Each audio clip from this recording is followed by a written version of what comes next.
अस्सलाम वालेकुम फ्रेंड्स। आज मैं आपकी खिदमत में लाया हूँ पाई की तरह की रेसिपी।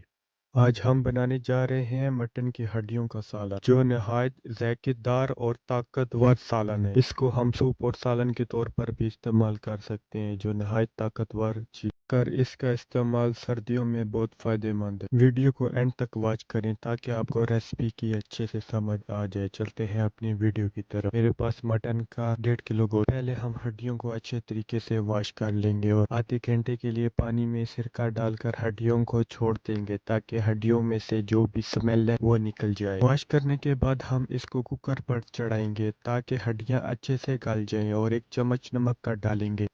अगर आप सूप बनाएंगे तो इसमें गरम मसाले डालेंगे, सूखा धनिया, दालचीनी, लौंग डालेंगे। हम सिर्फ सालन बना रहे हैं तो इसलिए हम इसमें सिर्फ नमक डालेंगे। हम इन हड्डियों को कुकर के ऊपर रख कर गलाएंगे। तकरीबन आधे घंटे के अंदर हमारी ये हड्डियां गल जाएंगी। दूसरी तरफ साथ में हम अपना मसाला तैयार करेंगे, जिसके लिए हमने 2 टमाटर, 2 प्याज, लहसुन और सब्ज मिर्च लिए। इन सब चीजों को हम जूसर में डालकर अच्छे से मसाला तैयार करेंगे। दूसरे चूल्हे पे हम अपना ग्राइंड किया हुआ मसाला डालेंगे और मसाले को अच्छे से भूनेंगे। थोड़ी देर मसाला भूनने के बाद हम इसके अंदर कटे हुए आलू शामिल करेंगे। इन आलूओं को हम मसाले के साथ अच्छे से फ्राई करेंगे। दूसरी तरफ हमारी हड्डियां गल चुकी हैं। याद रहे हम इन हड्डियों का पानी नहीं फेंकेंगे। अभी हम मटन की हड्डियों को मसाले के साथ अच्छे से भूनेंगे। इसमें हम थोड़ा सा ऑयल भी शामिल कर लेंगे।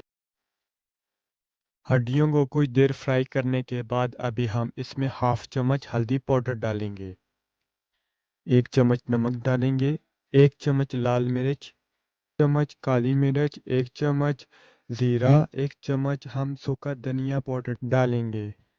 अभी हम इन सब चीज़ों को अच्छे से मिक्स करेंगे। अभी हम सालन में कुकर में बचा हुआ यखनी जो कि हमने हड्डियों के साथ गलाई थी वो इस सालन में शामिल कर देंगे। पानी शामिल करने के बाद अभी हम इन चीज़ों को 5-10 मिनट के लिए दम पे लगा देंगे। सालन को अच्छे से भूनने और दम लगाने के बाद हमारा सालन तकरीबन ऑलमोस्ट तैयार है। आप देख सकते हैं सालन की लुक, जो कि बिल्कुल पाई जैसी ही है, बल्कि ये आप समझ लें कि ये दूसरा पाई का सालन है। आप ये रेसिपी अपने घर में ज़रूर ट्राई करें और कमेंट्स में फीडबैक दें आपको ये रेसिपी कैसी लगी। मेरे चैनल को लाइक और सब्सक्राइब करें ताकि मैं आपके लिए रोज ऐसी जायकेदार और आसान रेसिपीज लेके आता रहूं। आप इस यखनी में रोटी का चूरा भी डाल सकते हैं। अक्सर लोग बहुत शौक से रोटी के छोटे पीसेस इस यखनी में डुबो के खाते हैं। ये रही हमारे सालन की फाइनल लुक। धुएं की वजह से शायद आपको क्लियर नजर ना आए।